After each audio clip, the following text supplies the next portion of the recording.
বিয়ের পর জানকী আর রাম মিলে নিজেদের সবচেয়ে সুন্দর সময় কাটাতে চলে যায় হানিমুনে। কিন্তু এই হানিমুনই একসময় তাদের জীবনে কাল হয়ে আসে। কেউ একজন তাদের সেই একান্ত মুহূর্ত ভাইরাল করে দেওয়ার হুমকি দিতে থাকে। এবার রামরা কি করবে, কিভাবে নিজেদের সম্মান বাঁচাবে, আর কিভাবেই বা ওই ব্ল্যাকমেলারদেরকে খুঁজে বের করবে, সেই সবই আমরা জানতে পারবো আজকের গল্প সত্যেন্দ্র মারুধু ভানিলাইতে।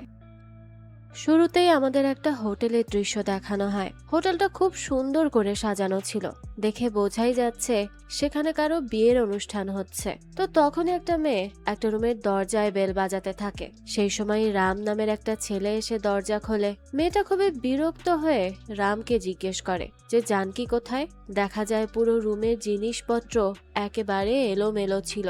মেয়েটা তখন রামকে জিজ্ঞেস করে, জানকীর রুমে তুমি কি করছো?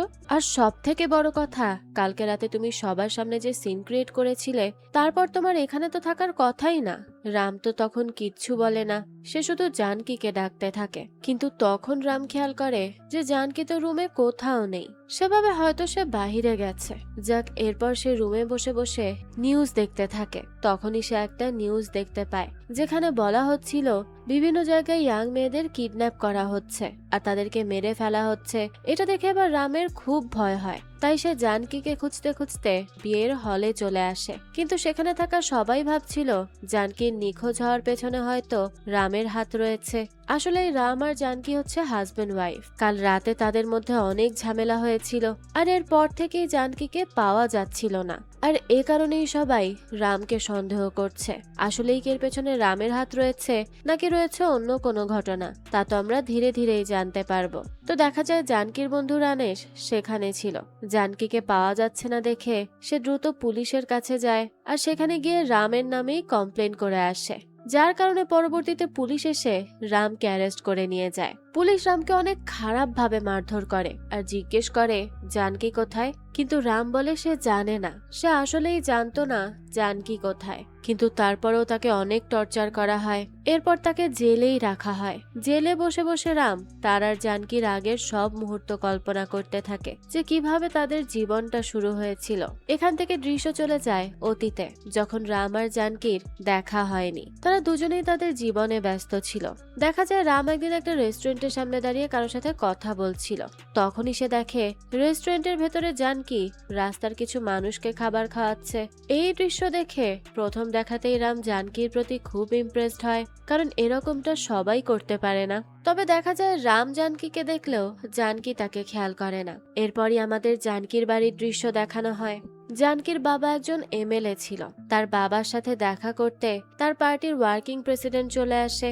আসলে সেই লোকটা ছিল বিবাহিত, কিন্তু তাকে একজন জ্যোতিষ বলেছিল সে যদি জানকীকে বিয়ে করে তাহলে তার ভাগ্য খুলে যাবে। তাই সে তার প্রথম স্ত্রীকে ডিভোর্স দিয়ে এখন জানকীকে বিয়ে করতে চাইছিল। তাছাড়া জানকীর বাবাকে সেই এমএলএ বানিয়েছিল যাতে সে জানকীকে বিয়ে করতে পারে। জানকীর বাবা বিয়ের জন্য একদম প্রস্তুত ছিল, কিন্তু জানকীর মা সেই লোকটাকে স্পষ্ট মানা করে দেয় আর বলে, আমার মেয়ে আপনাকে পছন্দ করে না, তার মানে আমরাও আপনার সাথে আমাদের মেয়ের বিয়ে দিব না। তাছাড়া আপনার বয়সটাও আমাদের মেয়ের থেকে অনেক বেশি, আর সবচেয়ে বড় কথা হলো আমার মেয়ের খুশিতেই আমার খুশি।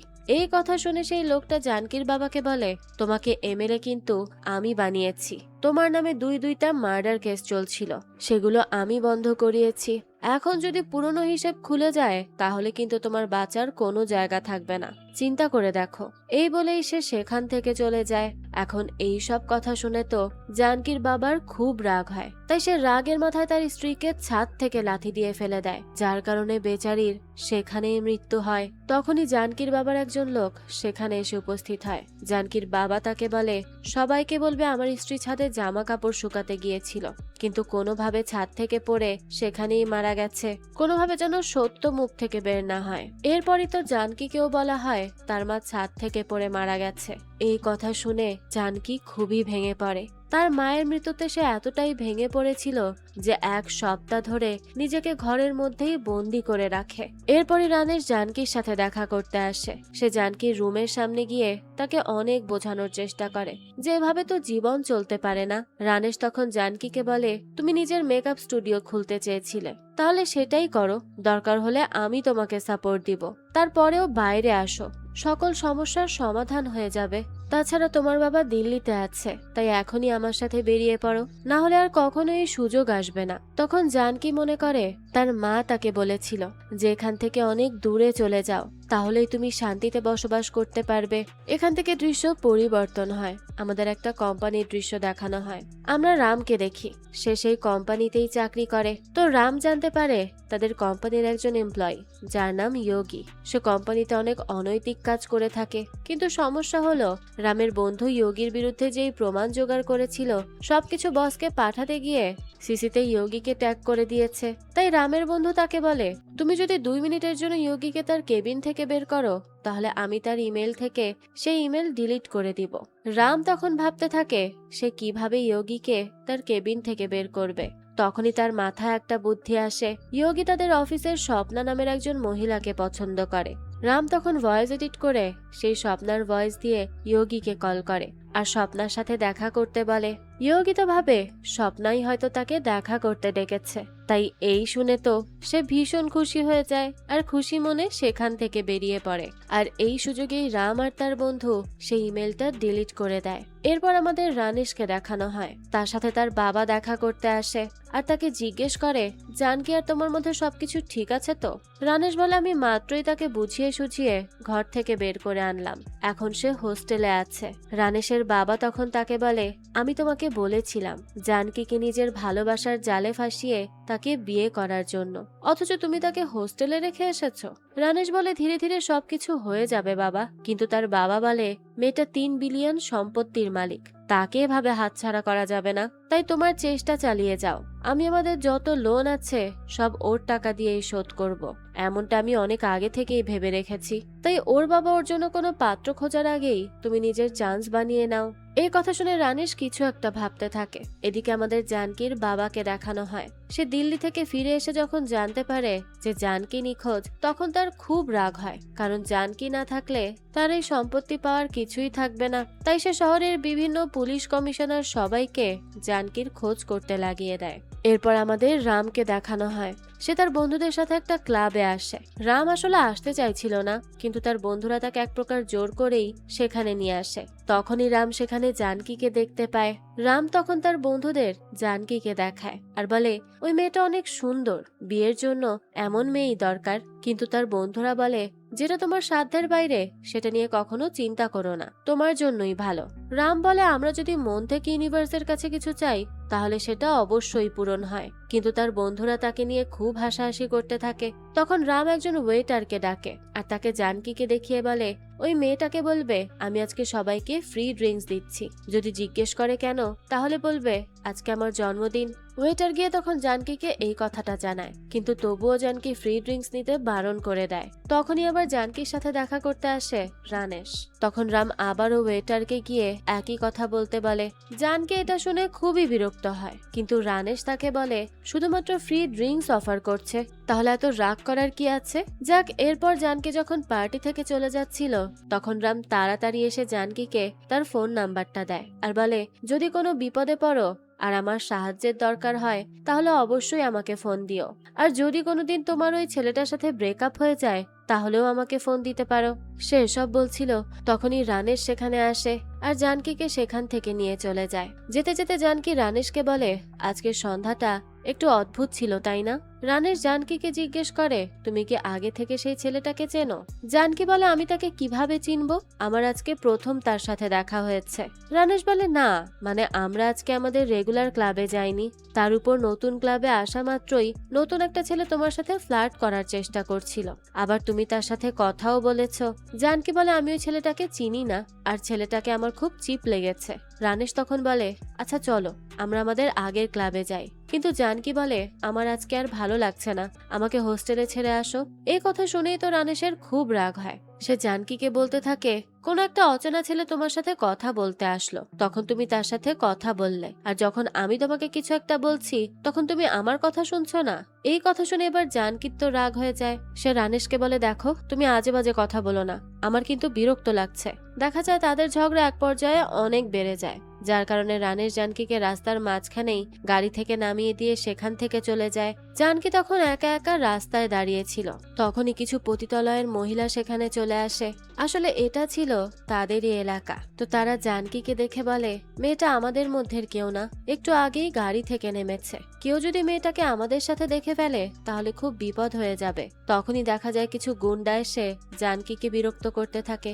জানকি তো খুব ভয় পাচ্ছিল, সে কি করবে বুঝতে পারছিল না। তখন তার সাথে থাকা এই মহিলারা বলতে থাকে, মেয়েটাকে ছেড়ে দাও, দরকার হলে আমরা তোমাদের সাথে যাব। কিন্তু সেই গুন্ডাগুলো বলতে থাকে, না, আমাদের এই মেয়েটাকেই লাগবে। এটা বলেই তারা জানকিকে নিয়ে টানাটানি করতে থাকে। ঠিক তখনই রাম সেখানে বাইকে করে চলে আসে আর এখানে থাকা গুন্ডাদেরকে আচ্ছা মতো মারধর করে। তাই গুন্ডাগুলো ভয় পেয়ে সেখান থেকে চলে যায়। তখনই রাম জানকিকে জিজ্ঞেস করে, এত রাতে সে এখানে কি করছে? জানকি তো কিছুই বলতে পারছিল না। তখনই সেখানে থাকা একজন মহিলা জানকিকে বলে, তুমি যদি এই ছেলেটাকে চিনে থাকো তাহলে তার সাথে এখান থেকে চলে যাও। এত রাতে এই জায়গাটা তোমার জন্য একেবারেই সেফ না। আর পুলিশ যদি আমাদের ধরতে আসে তখন তারা তোমাকেও আমাদের সাথে ধরে নিয়ে যাবে, আর তুমি এসব সহ্যও করতে পারবে না। তাই ছেলেটার সাথে এখান থেকে চলে যাও। রাম তখন বাইকে উঠে জানকিকে জিজ্ঞেস করে সে কোথায় যাবে। জানকি তখন তাকে তার ঠিকানা বলে। রামও তাকে সেখানে নিয়ে যেতে থাকে। এখান থেকে দৃশ্য পরিবর্তন হয়। আমাদের চক্রবর্তী নামের একটা লোককে দেখানো হয়। সে রবার্ট নামের একটা লোকের সাথে ডিল করতে এসেছিল। রবার্টের একটা ডার্ক ওয়েবসাইট আছে যেখানে সে বিভিন্ন ধরনের খারাপ ভিডিও লাইভ স্ট্রিম করে আর ওয়েবসাইটে আপলোড করে টাকা কামাই করে। আসলে এই চক্রবর্তীর একটা হোটেল আছে যেখানে বেশিরভাগ কাপলই হানিমুনের জন্য আসে, কিন্তু চক্রবর্তী হোটেলের সকল রুমে সিসি ক্যামেরা লাগিয়ে রেখেছে আর এর মাধ্যমে সে কাপলদের বিভিন্ন প্রাইভেট মুহূর্ত ডার্ক ওয়েবসাইটে আপলোড করে থাকে। অথচ তারা তো কেউ জানতেও পারে না। তো সেখানে থাকা আরেকজন লোক চক্রবর্তীকে জিজ্ঞেস করে, এত বড় একটা হোটেল আপনি একা সামলান কিভাবে? চক্রবর্তী বলে, এখানে প্রতিটা জায়গায় সিসি ক্যামেরা লাগিয়ে রাখা হয়েছে, এখানে আমার অনুমতি ছাড়া একটা পাতাও নড়তে পারে না। এরপর সে রবার্টকে তার পুরো প্ল্যান বলতে থাকে। সে বলে, মুনস্টে নামে ইন্ডিয়ার মধ্যে আমার 100টা হোটেল রয়েছে।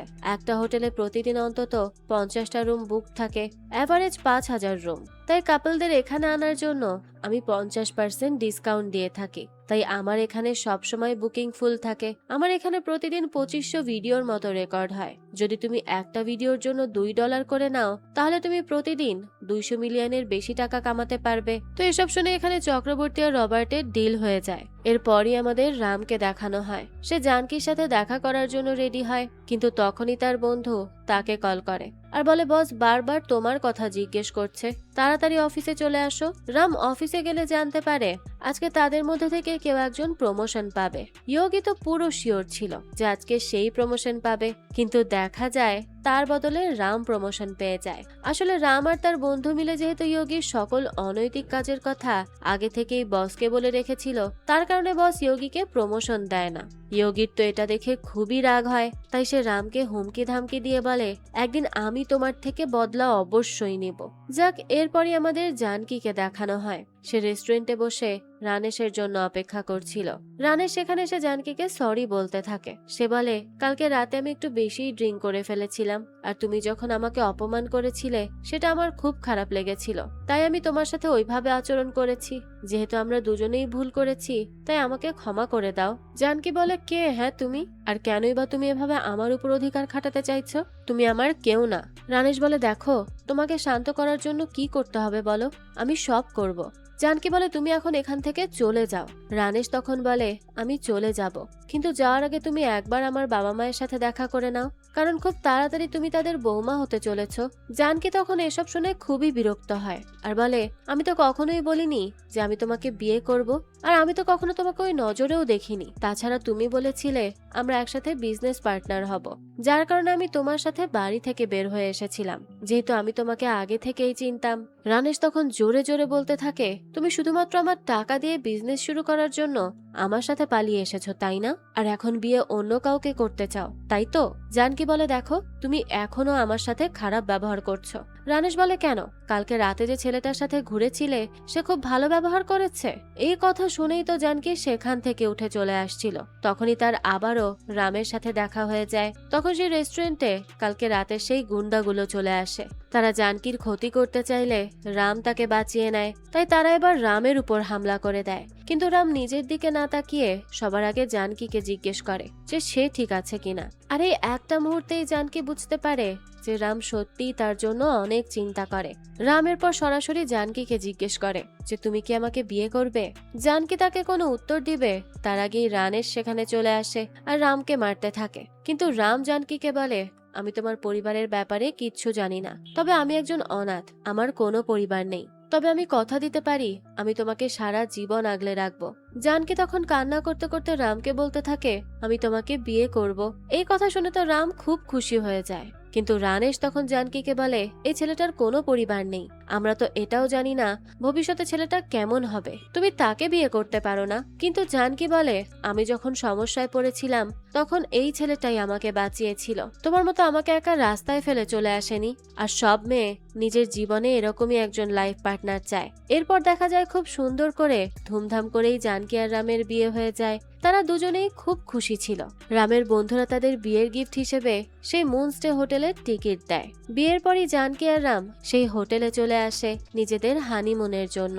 তারা দুজন তো খুব খুশি ছিল, কিন্তু অপর পাশ থেকে তাদের রোম্যান্সের পুরো ভিডিও চক্রবর্তী দেখছিল।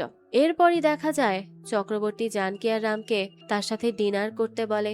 জানকি তখন জিজ্ঞেস করে, কি ব্যাপার, অন্যরা কোথায়? কারণ আমাদের তো বলা হয়েছিল আমাদের সাথে বাকি কাপলরাও এখানে ডিনার করবে, তাহলে বাকি সবাই কোথায়? চক্রবর্তী বলে, সবার সাথে আমি কালকেই দেখা করেছিলাম, আমি তোমাদের দুজনের সাথে আলাদাভাবে দেখা করে তাদের ক্যান্ডেল লাইট ডিনার করিয়েছি। এরপর চক্রবর্তী রামকে একটা কেক দেয় আর জন্মদিনের উইশ করে। রাম তখন অবাক হয়ে জিজ্ঞেস করে, আপনি কিভাবে জানলেন যে আজকে আমার জন্মদিন? চক্রবর্তী বলে, আমার রিসোর্টে থাকা প্রতিটা গেস্ট সম্পর্কে আমি A to Z সব জানি। সেরপর রামকে জিজ্ঞেস করে, তোমরা বিয়ের রেজিস্ট্রেশন করনি তাই না? রাম বলে, আসলে আমরা খুব তাড়াতাড়ি বিয়ে করেছিলাম তো, তাই এখন সোজা হানিমুনে চলে এসেছি। জানকি তখন সেখান থেকে চলে গেলে চক্রবর্তী রামকে বলে, তোমাদের উপর অনেক তাড়াতাড়ি বিপদ আসতে চলেছে, তাই একটু খেয়াল রেখো। রাম ভাবে হয়তো নতুন বিয়ে হলে সবাই যেরকম বলে চক্রবর্তীও ঠিক সেভাবেই বলেছে বিপদ আসলে খেয়াল রাখতে, তাই সে চক্রবর্তীর কথা অতটা মনোযোগ দেয় না। এরপর রুমে এসে জানকি আর রাম নিজেদের মধ্যে কথা বলছিল। জানকি রামকে জিজ্ঞেস করে সে কেন তাকে পছন্দ করে। রাম বলে, আসলে ক্লাবে আমি তোমাকে দ্বিতীয়বার দেখেছিলাম। প্রথম দেখেছিলাম একটা রেস্টুরেন্টে, সেখানে তুমি বসে বসে ভিখারিদের সাথে খাবার খাচ্ছিলে। আমাদের মতো সাধারণ মানুষেরা হয়তো ভিখারিদের টাকা দিয়ে দেই, না হলে তাদেরকে খাবার কিনে দেই, কিন্তু তুমি তাদের সাথে বসে কথা বলছিলে। এই জিনিসটা আমার খুব ভালো লেগেছে। আসলে তোমার মন খুব পরিষ্কার, তাই আমি তোমাকে বিয়ে করেছি। এদিকে আমাদের পুলিশ ইন্সপেক্টরকে দেখানো হয়, সে জানকির বাবার সাথে দেখা করতে আসে আর তাকে রামের ব্যাপারে সকল ইনফরমেশন দেয়, সে কোথায় থাকে, কোন কোম্পানিতে চাকরি করে, সবকিছু। এদিকে রামও জানকিকে বলতে থাকে যে আমার যখন 8 বছর ছিল তখন আমার বাবা মা মারা গেছে, তখন থেকে আমি অনাথ আশ্রমে বড় হয়েছি। কিন্তু সেখানে আমাদের যে খেয়াল রাখতো সে একবার ডোনেশনের জন্য শহরে গিয়েছিল। সে যখন ডোনেশন নিয়ে আশ্রমে ফিরেছিল তখন ট্রেন থেকে তাকে ফেলে দিয়ে মেরে ফেলা হয়। সেই সময় রেলওয়ে পুলিশরা 2 সপ্তাহ ধরে তার বডি নিজেদের কাছে রেখেছিল। এই সবকিছু আমার জন্য এতটাই কষ্টকর ছিল যে আমি তা সহ্য করতে পারছিলাম না। আমাকে 6 মাসের জন্য রিহ্যাব সেন্টারে পাঠানো হয়েছিল, সেখানে আমার 6 মাস ট্রিটমেন্টও হয়েছিল। এরপর জানকি রামকে নিজের ব্যাপারে বলতে থাকে। সে বলে, আমি হোস্টেলে থাকি কারণ আমার বাবা আমার বিয়ে এমন একটা লোকের সাথে করাতে চাইছিল যে আগে থেকেই বিবাহিত আর আমার থেকে বয়সে অনেকটা বড়। এ ব্যাপারে আমি আর আমার মা দুজনেই মানা করে দেই। কিন্তু একদিন যখন আমি বাড়ির বাইরে ছিলাম তখন আমার কাছে ফোন আসে আমার মা মারা গেছে, কিন্তু আমি শিওর আমার মাকে আমার বাবা মেরে ফেলেছে। রাম তখন জিজ্ঞেস করে, তার মানে তোমার বাবা এখন জেলে আছে? জানকি বলে, না, আমার বাবা একজন MLA। এই কথা শুনে রাম অবাক হয়ে যায়। এদিকে জানকির বাবা রামের সম্পর্কে সব জেনে নেয়। এরপর বলে, তাদের বিয়ে হয়েছে তো কি হয়েছে, দরকার হলে আমি ছেলেটাকে মেরে ফেলবো। এখান থেকে দৃশ্য পরিবর্তন হয়, আমাদের রামের অফিসের দৃশ্য দেখানো হয়। রাম জানকিকে নিয়ে তার অফিসে আসে। অফিসের সবাই তো রাম আর জানকির থাকার ব্যাপারে কথা বলছিল। আসলে জানকির ব্যাকগ্রাউন্ড সম্পর্কে যে জানতে পারে সেই তাদেরকে বাড়ি ভাড়া দিতে মানা করে দেয়, কারণ তার বাবা অনেক পাওয়ারফুল পাওয়ারফুল, সে যে কোনো কিছু করতে পারে। এই কারণে যোগী রামকে বলে তুমি একটা বাড়ি কিনে নাও, তাহলে যদি কোনোদিন জানকীর বাবা তোমাদের সাথে দেখা করতে আসে সে ভাববে তার মেয়ে অনেক সুখী আছে। আর আমি একজনকে চিনি, সে তোমাকে এতগুলো টাকা লোনও দিতে পারবে। তবে সমস্যা হচ্ছে তার থেকে লোন নেওয়া একটু রিস্কি। এই কথা শুনে জানকী রামকে লোন নিতে মানা করে, কিন্তু রাম তাকে বলে আমার এই পৃথিবীতে তুমি ছাড়া তো আর কেউ নেই। তোমাকে যখন বিয়ে করেছি তখন তুমি আমার রেসপন্সিবিলিটি, তোমার জন্য যে কোনো রিস্ক নিতে পারবো আমি। এরপরই রাম সেই লোকটার কাছে যায় আর তার থেকে লোন নিয়ে নেয়। রাম সেখান থেকে চলে গেলেই লোকটা যোগীকে জিজ্ঞেস করে যে তোমার কি মনে হয় সে লোন শোধ করতে পারবে? যোগী বলে আমার মনে হয় না সে শোধ করতে পারবে। আসলে সে এখন আমার পোস্টে কাজ করছে, তার স্যালারি খুব ভালো, তবে সে অফিসে আমার জায়গা নিয়ে নিয়েছে, যার কারণে তাকে একটু ঝামেলায় ফেলতে চেয়েছিলাম, আর তাই আমি তোমার থেকে লোন নিতে বলেছিলাম। এত লোন সে কিভাবে কি করবে জানি না। এদিকে জানকীর বাবাকে দেখানো হয়, তাকে সেই প্রেসিডেন্ট ফোন করে আর বলে তোমার মেয়েকে নিয়ে আসতে পেরেছ?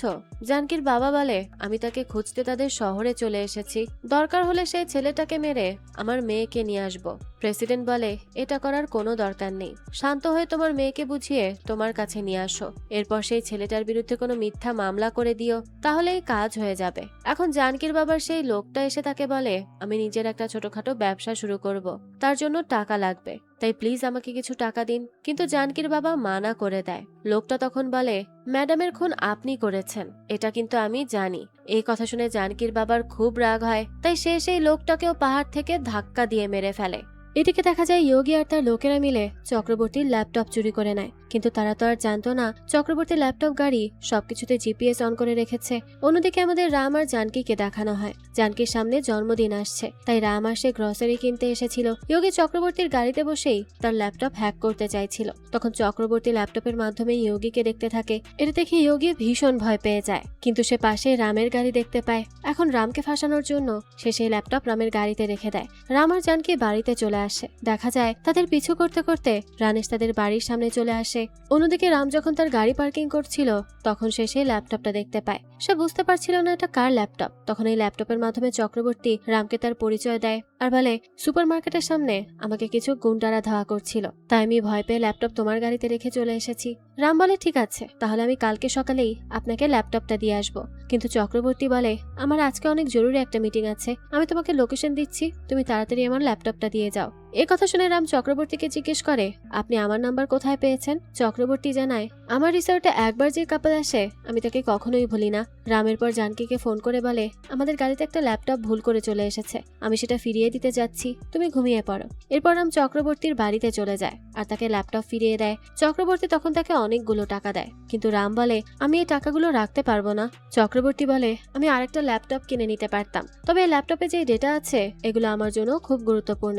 তবুও রাম টাকা না নিয়ে সেখান থেকে চলে যায়, কিন্তু নিচে গিয়ে তার মনে পড়ে তার গাড়ির চাবি সে চক্রবর্তীর রুমে রেখে এসেছে, তাই সে আবারও গাড়ির চাবি নিতে উপরে উঠে আসে। তখন সে শুনতে পায় চক্রবর্তী ফোনে কোনো কাপলের ভিডিওর কথা বলছে, কিন্তু তবুও সে সেই কথায় কান্না দিয়ে নিজের চাবি নিতে আসে। আর তখনই সে দেখে চক্রবর্তী ল্যাপটপে তার হোটেলে থাকা কাপলদের প্রাইভেট ভিডিও দেখছে। এটা দেখে রাম অবাক হয়ে যায়। চক্রবর্তীর সাথে সাথে ল্যাপটপ বন্ধ করে দেয়। এরপর রাম সেখান থেকে বের হয়ে বাড়িতে চলে আসে। তখনই সে টিভিতে একটা নিউজ দেখতে পায়, যেখানে বলা হচ্ছিল এখন মোবাইলের ক্যামেরা দিয়ে ঘরের টিভি মোবাইল সবকিছু হ্যাক করা হচ্ছে এবং মানুষের প্রাইভেট ভিডিও ডার্ক ওয়েবে আপলোড করা হচ্ছে। আর এই সবকিছু সহ্য করতে না পেরে অনেক মানুষ আত্মহনন করছে। এটা দেখে রাম অবাক হয়ে যায়। তার মনে পড়ে একটু আগে চক্রবর্তী তার হোটেলের একটা কাপলের প্রাইভেট ভিডিও লাইভ দেখছিল, তাই সে এখন হোটেল রুমে ফোন করে রিসেপশনিস্টকে একটা রুম নাম্বার বলে আর বলে রুমে যারা আছে তারা আমার বন্ধু, আমাকে তাদের সাথে কানেক্ট করিয়ে দিন। রিসেপশনিস্ট কানেক্ট করে দিলে রাম সেই ছেলেকে এই হোটেলের সকল সত্যি কথা বলে দেয়। কথাগুলো শুনে ছেলে মেয়ে দুজনে খুব ভয় পেয়ে যায়, কারণ তাদের এখনো বিয়ে হয়নি। ছেলেটা সিদ্ধান্ত নেয় সে সাইবার ক্রাইমের সব কথা বলে দিবে, তবে তাদের এই কথাগুলো চক্রবর্তী শুনছিল। সে সাথে সাথে সেই ছেলেটাকে ফোন করে আর বলে আমার ব্যাপারে যদি কোনো কিছু সাইবার ক্রাইমে বলো তাহলে তোমাদের ভিডিও আমি ভাইরাল করে দিব, পুরো দেশের মানুষ তোমাদের এই কর্মকাণ্ডের কথা জানতে পারবে। এখন সেই ছেলে মেয়ে দুটো কি করবে কিছুই বুঝতে পারে না, তাই তারা সেখানেই গলায় দড়ি দিয়ে মারা যায়। চক্রবর্তীর চোখের সামনেই সবকিছু হচ্ছিল, কিন্তু সেই ছেলে মেয়েদের মৃত্যু দেখে হাসতে থাকে। বুঝুন এই লোক কতটা শয়তান। এরপর আমাদের রানেশকে দেখানো হয় যে রামের দরজার সামনে এসে নিজে নিজে বলতে থাকে যে আজকে তোমাকে আমি ছাড়বো না। জানকীর বাবা বলতে থাকে রামকে আমি হাতে পেলে ছাড়বো না। অন্যদিকে চক্রবর্তী রামকে ফোন করে আর বলে তোমার হাতে আর কিছুক্ষণ সময় আছে, তাড়াতাড়ি আমার সাথে দেখা করো। মানে এখন সবাই শুধু রামের ক্ষতি করার চেষ্টা করছে। এখান থেকে দৃশ্য আবারও চলে আসে বর্তমানে। আমাদের জানকীর বাবাকে দেখানো হয়, সে পুলিশ অফিসারকে ফোন করে বলে, তুমি এখনো রামকে কোনো শাস্তি দিচ্ছ না কেন? তাড়াতাড়ি তাকে ধরে মেরে ফেলো। কিন্তু পুলিশ তাকে বলে, আমরা তোমার হিসেব মতো কাজ করি না, তাছাড়া তুমিও আমাদের সন্দেহের তালিকায় আছো, তুমি তোমার স্ত্রীকে মেরেছ, আমাদের কাছে সাক্ষী আছে। জানকীর বাবা বলে, তুমি যদি তাড়াতাড়ি রামকে ধরতে না পারো তাহলে আমি তোমাকে চাকরি থেকে বরখাস্ত করার সিদ্ধান্ত নিব। তখনই পুলিশের কাছে ফোন আসে, পাহাড়ের পাশে একটা লাশ পাওয়া গেছে, আর লাশটা একটা মেয়ের লাশ, তার হাতে একটা জেসি লেখা আংটি আছে। তখন পুলিশ রামকে সেই আংটির ব্যাপারে জিজ্ঞেস করে। রাম বলে তার হাতে আংটি ছিল যেখানে জেসি লেখা আছে। পুলিশ রামকে তখন সেই জায়গায় নিয়ে যেতে থাকে। যেতে যেতে জিজ্ঞেস করে, তোমরা দুজন ভালোবেসে বিয়ে করেছিলে, এরপর লড়াই করে ডিভোর্স পর্যন্ত চলে গিয়েছিলে, কিন্তু তারপর আবার ফিরে এসেছো কেন?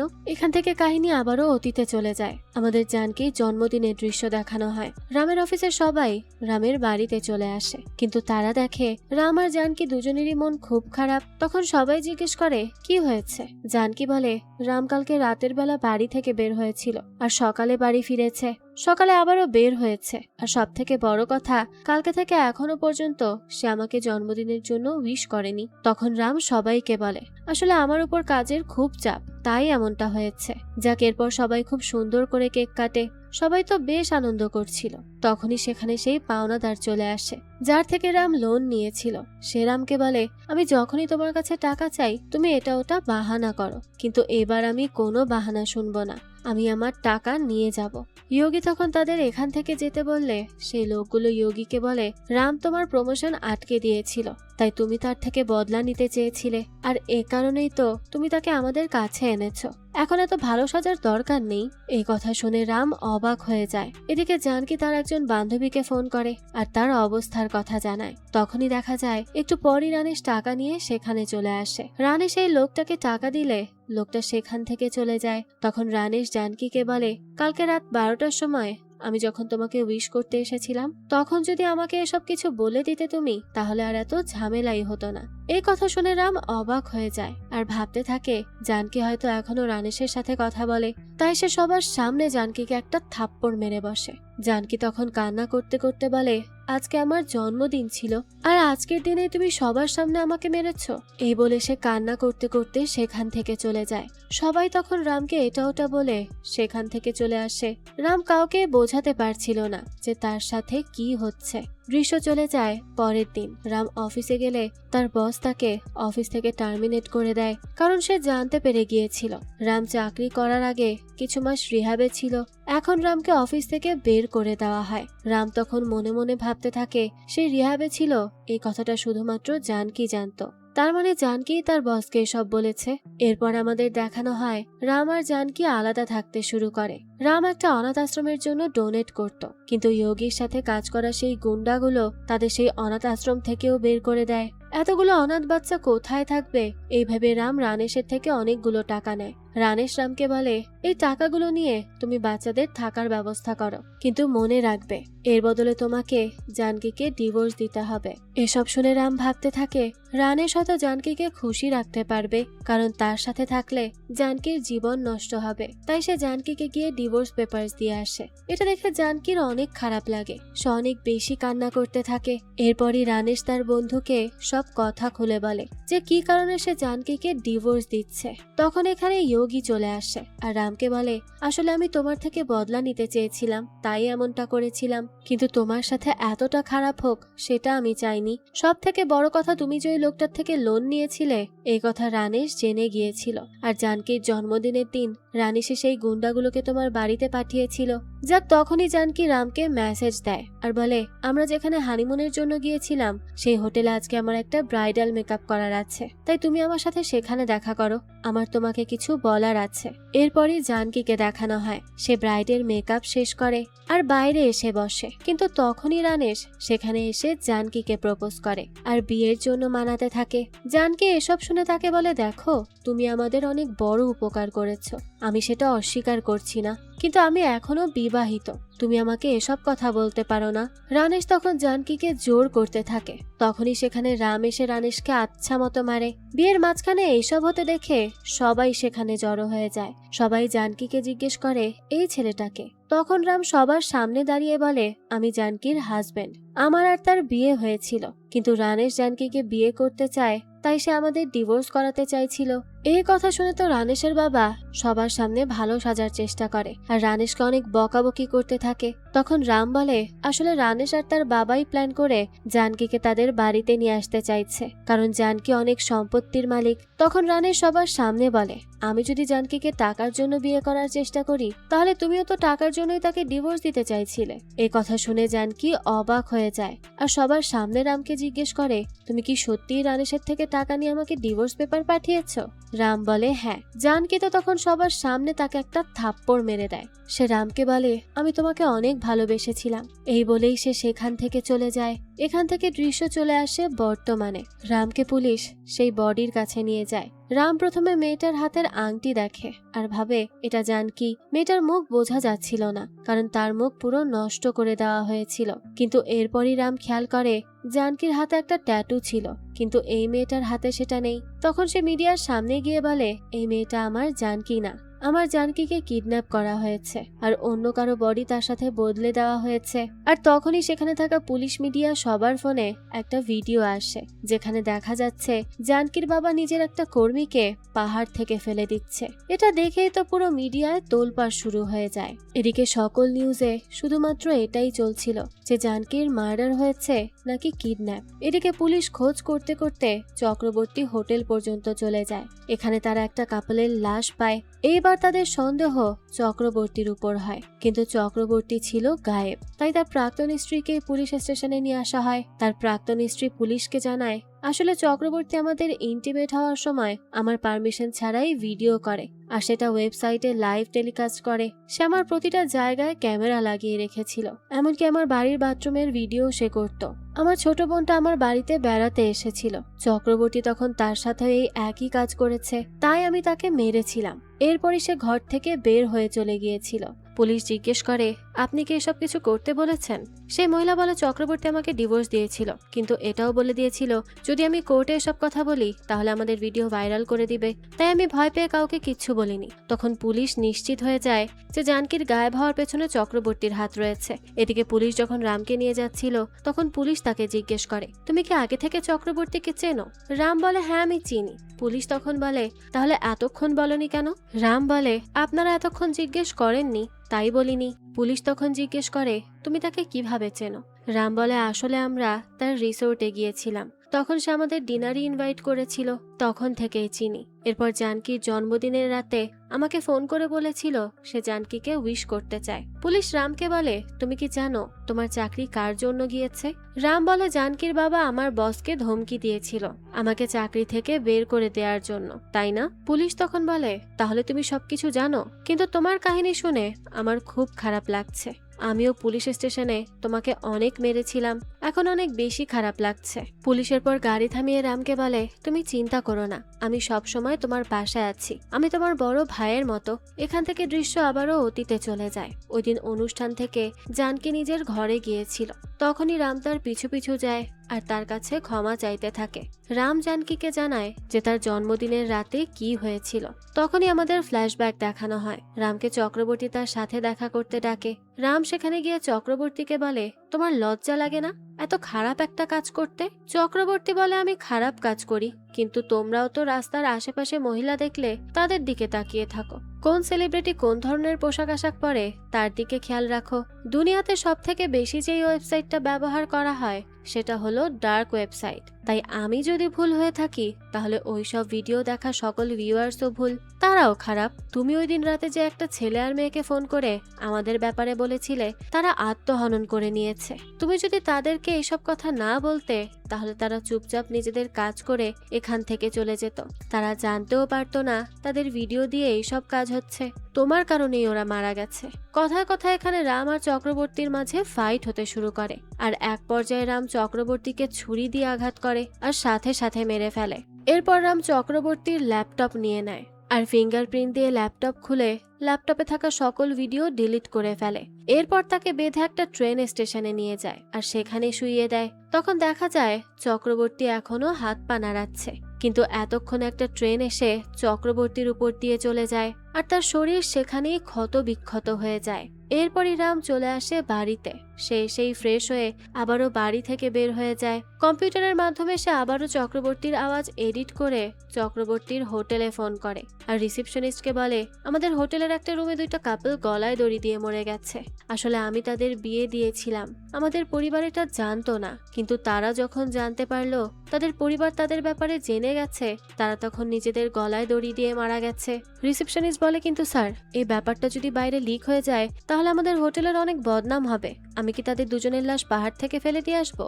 চক্রবর্তীর আওয়াজে রাম বলতে থাকে, এটা করার কোনো দরকার নেই। তাহলে পুলিশ বডি পেলে পোস্টমর্টেম করে জেনে যাবে কি হয়েছে। তুমি এক কাজ করো, মেয়েটার বডিকে আমাদের হোটেলের ফ্রিজে রেখে দাও আর ছেলেটাকে আমার রুমের ফ্রিজে রেখে দাও। এখন জানকি এই কথাগুলো শোনার পর সে খুবই অবাক হয়ে যায়। রাম তখন কান্না করতে করতে তাকে বলে, আমি এখন পুলিশের কাছে গিয়ে কনফেস করার মতো অবস্থাতে নেই, আমার সাহস হচ্ছে না। পুলিশকে সব সত্যি কথা বলেও যদি দেই তাহলেও সবকিছু মিডিয়াতে চলে আসবে, আর যেসব কাপলদের ভিডিও করা হয়েছে সকলের মানসিক অবস্থা খারাপ হয়ে যাবে। এই কারণে আমি তোমাকে ডিভোর্স দিতে চেয়েছিলাম, ভেবেছিলাম তুমি আমার সাথে খুশি থাকবে না। এটা বলেই রাম অঝরে কান্না করতে থাকে। তখন জানকি তাকে সামলে বলে, তুমি যাকে মেরেছো সে একজন খারাপ মানুষ ছিল, তুমি তাকে মেরে কোনো ভুল করনি। আর একটা কথা, এই পৃথিবীতে যখন সবাই নিজের ব্যাপারে ভেবেছে তুমি একজনই ছিলে যে আমার ব্যাপারে ভেবেছ, তাই আমি তোমাকে কখনো ছেড়ে যাব না। চক্রবর্তী যদি বেঁচে থাকতো তাহলে আরো কাপলদের ভিডিও করত আর সেটা ভাইরাল করত, তাই তুমি যেটা করেছো সেটা ঠিক করেছো। এখন জানকি রামকে একটা বুদ্ধি দেয়। সে বলে, চক্রবর্তীর ব্যাপারে যদি আমাদের সবাইকে বলতে হয় তাহলে এমন একটা কাজ করতে হবে যেটা বিশ্বাসযোগ্য। তাই তারা দুজন মিলে এখন জানকির কিডন্যাপিং এর কেস সাজায়, অর্থাৎ জানকি ইচ্ছে করে কিডন্যাপের অ্যাক্টিং করছিল। রাম তখন জানকিকে একটা গোডাউনে বন্ধ করে রাখে আর পরের দিন সকালে এমন অ্যাক্টিং করে যেন জানকি গায়েব হয়ে গেছে। এরপরই সেখানে পুলিশ চলে আসে আর পুলিশ জানকিকে চক্রবর্তীর গোডাউনে গিয়ে উদ্ধার করে। সবাই তো এটাই বিশ্বাস করে নেয় যে জানকির কিডন্যাপের পেছনে চক্রবর্তীর হাত রয়েছে। পুলিশ তখন জানকিকে জিজ্ঞেস করে তাকে কে কিডন্যাপ করেছে। জানকি বলে, সবাই মুখোশ পরা ছিল, তাই আমি কাউকে দেখতে পাইনি। এখন পুলিশ ভেবে নেয় চক্রবর্তী এসব কাজ করার পর ফেক পাসপোর্ট দিয়ে বিদেশ চলে গেছে, তাই এখন পুলিশ চক্রবর্তীর বিরুদ্ধে কেস করে। এরপর সে জানকি আর রামকে সবকিছু ভুলে নতুন করে জীবন শুরু করতে বলে। তারা দুজনের পর থেকে সবকিছু ভুলে একসাথে খুব ভালোভাবে জীবন কাটাতে থাকে। আর এরই সাথে এই গল্পটাও এখানেই শেষ হয়ে যায়। এই তো ছিল আজকের গল্প।